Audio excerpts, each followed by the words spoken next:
Kembali di Top Issue pemirsa, dan kita juga masih tersambung dengan Jubir Paguyuban di Cirebon, ada Mbak Heta di sini. Mbak Heta, mungkin bisa di penutup segmen ini berikan harapannya Mbak, karena ternyata PBB-nya masih sama ya, pemberatan yang dirasakan warga masih sama. Ya, izin. Harapan kami sebetulnya akar permasalahan dari Cirebon itu adalah adanya kenaikan NJOP yang tidak masuk akal dan di luar nalar. Tolong dihitung kembali cara perhitungan NJOP. Misalnya, jangan dengan harga rata-rata saat penjualan, tapi masih banyak pembanding atau cara penghitungan, yaitu NJOP pengganti ataupun dengan nilai adanya pertambahan baru. Jadi hanya jangan dengan satu alat penghitungan NJOP. Yang kedua, Bapak tadi ada yang terputus bahwa PBB di Cirebon itu naik pada saat PJ Wali Kota. Jadi Perda nomor 1 tahun 2024 itu ditandatangani oleh PJ Wali Kota, yang kita tahu bahwa sebetulnya dari Kemendagri mengatakan bahwa PJ saat itu tidak boleh mengambil kebijakan yang menyangkut hajat hidup orang banyak kecuali dengan izin dari Kemendagri. Pastinya menurut pemikiran saya, menurut cara pikir saya, bahwa dengan beliau sudah menandatangani Perda nomor 1 tahun 2024, pastinya sudah berkoordinasi atau berkonsultasi dengan Kemendagri. Nah, ketiga, Bapak, apakah itu dibolehkan? Dan izin saya menyampaikan bahwa kami dari masyarakat Paguyuban Pelangi pastinya tidak pernah membuat kerusuhan. Tapi kami berusaha meredam seluruh aspek dari masyarakat yang ada di Kota Cirebon. Tapi ada beberapa dari ASN dari Kota Cirebon, terutama dari BPKPD, sempat mengeluarkan statement dalam bentuk status yang menyatakan bahwa kenaikan 1000% itu adalah hoak. Nah, itulah yang saya takutkan akan memicu kemarahan masyarakat. Dan saya pertanyakan, apakah pantas, apakah bijak dari BPKPD dalam arti seluruh jajarannya, saya ada buktinya, saya berani mengatakan begini, ada buktinya, apakah bijak dengan membuat status dari seluruh kejajarannya mengatakan bahwa kenaikan 1000% itu adalah hoak. Sedangkan kita tahu, kita punya bukti bahwa memang ada kenaikan 1000%, yang range kenaikannya memang tidak seluruhnya 1000%, tapi hampir 700%, 800%, 600%. Apakah bijak orang ASN mengatakan bahwa apa yang kami suarakan itu adalah hoak? Sedangkan pada saat kami hearing di Dewan itu dibenarkan dan diiyakan. Itu aja, Pak. Baik, dimengerti, saya, apakah Mbak Heta itu justru tidak menimbulkan kegaduhan seperti itu? Baik, terima kasih Mbak Heta sudah memberikan kesaksiannya di sini ya. Itu tadi sampai ditunjukkan ya status dari salah satu ASN-nya. Mungkin Prof Jo ada tanggapan, ini sepertinya mungkin takut karena banyak yang protes tiba-tiba terus memberikan status seperti itu. Iya, saya kira begini ya, memang ada masalah dalam penetapan kenaikan pajaknya PBB ini. Nah, itu dilakukan zaman PJ Wali Kota. Lalu sekarang masyarakat protes secara damai kan protesnya. Nah, lalu juga tentu ada perlawanan juga dari pihak yang tidak terima dengan protes masyarakat.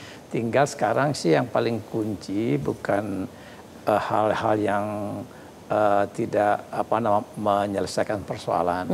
Kalau saya menyarankan diminta Pak Wali Kota yang baru, ya kan sudah diarahkan oleh Gubernur Jawa Barat untuk mengoreksi kebijakan PJ yang lama.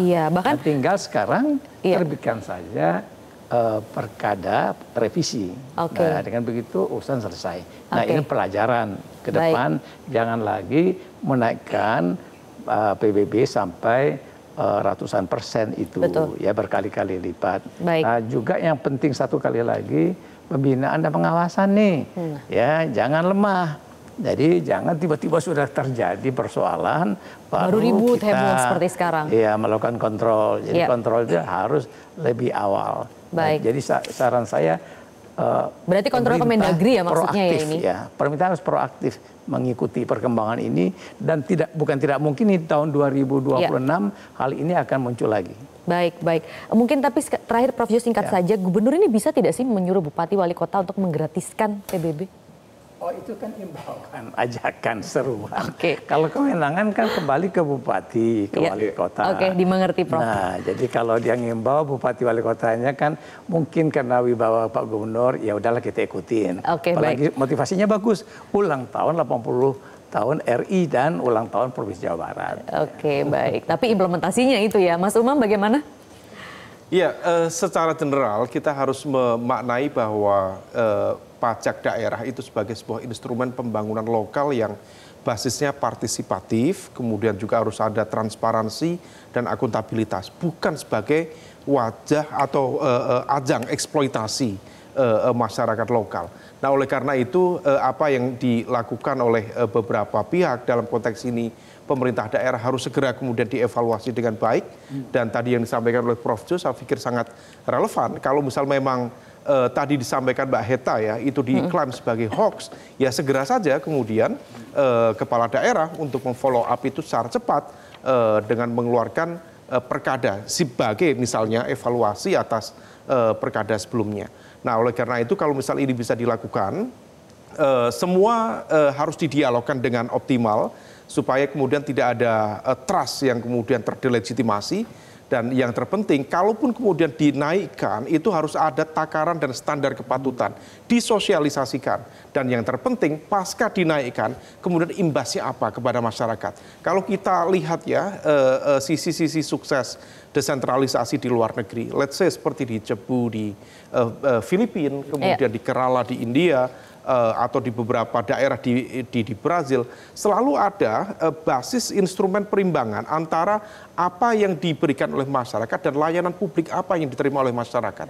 Kalau misal kemudian tidak ada layanan publik atau public delivery service yang optimal, yang memadai, yang lebih baik, ya itu bukan sebuah instrumen perimbangan, itu adalah wadah atau ajang eksploitasi yang tidak sepatutnya dilakukan di tingkat pemerintahan. Baik, baik. Terakhir mungkin kita minta tanggapan Pak Rifki di sini.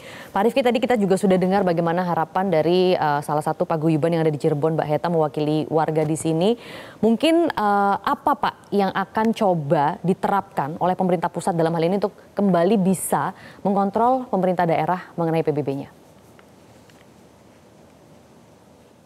Komisi 2 DPR RI bersama Kementerian Dalam Negeri, mitra kerja kami sangat serius melihat soal kemandirian fiskal ini. Jadi kalau diikuti rapat-rapat Komisi 2 DPR RI dengan Saudara Menteri Dalam Negeri dalam 2 masa sidang terakhir, itu kita selalu bicara bagaimana jalan keluar agar kemandirian fiskal yang tadi diceritakan 20 tahun pasca otonomi daerah, pasca diterapkannya Undang-Undang 22 tahun 1999 itu belum beranjak signifikan. Karena itu saat ini yang pertama, kami mendorong agar pemerintah segera mengirimkan inisiasi rancangan Undang-Undang BUMD ke Komisi 2 DPR RI. Dengan adanya rancangan Undang-Undang BUMD yang juga akan disertai dengan ada struktur baru di Kementerian Dalam Negeri, ada Dirjen Pembinaan dan Pengawasan BUMD, kami berharap ini adalah ikhtiar kita untuk melakukan penyehatan BUMD di Indonesia. Program-program strategis yang ada pada tingkat lokal, regional, itu tidak mesti dibiayai pakai APBD, apalagi pakai APBN, itu bisa dibiayai melalui investasi yang dilakukan oleh BUMD masing-masing. Tentu BUMD, catatannya BUMD-nya harus BUMD yang sehat. BUMD yang sakit akan kita begukan, akan kita bubarkan. Sehingga kemudian ini tidak menjadi justru beban bagi keuangan daerah. Baik. Yang kedua, kalau kita bicara soal diskusi kita pada malam hari ini soal pajak, maka sebetulnya yang paling penting adalah kesadaran kepala daerah untuk kemudian mengelola tata kelola keuangan daerahnya dengan rasional, dengan accountable, dengan transparan. Mengelola daerah itu tidak beda dengan seorang ayah dalam rumah tangga. Kita harus berani cerita kepada anak-anak kita berapa pendapatan ayah, berapa pendapatan ibu. Pendapatan ayah, pendapatan ibu misalnya 10 juta rupiah, tapi kemudian kebutuhan dalam rumah tangga itu 12 juta rupiah, maka 5 juta rupiah bahkan 6 juta rupiah itu harus kemudian disingkirkan sebagai kemudian kebutuhan yang tidak priority. Nah, keberanian kepala daerah untuk mengatakan kebenaran berdasarkan kemampuan yang dia miliki, baik kewenangan maupun keuangan, itu kita butuhkan dalam kepemimpinan sekarang. Sekarang ini banyak kepala daerah yang membeautifikasi dirinya sedemikian rupa. terlihat powerful, uangnya banyak ya. Padahal kemudian sedang powerless, uangnya juga sedang sedikit. Hanya kemudian takut untuk tidak terpilih pada periode berikutnya. Saya kira itu ini polemiknya ya politik sebenarnya ya. yang kemudian membuat beban kepemimpinan.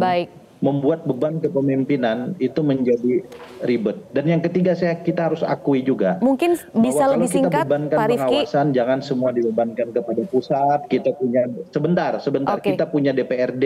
Karena itu DPRD jangan kemudian mempunish setelah kebijakan keluar. Dia harus mampu mendeteksi pada level awal dan berdasarkan fungsi controlling yang dia miliki. Terima kasih, Maria.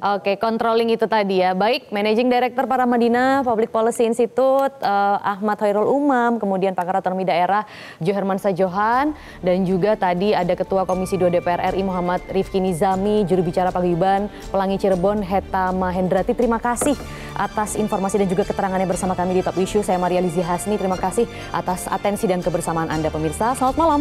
Sampai jumpa.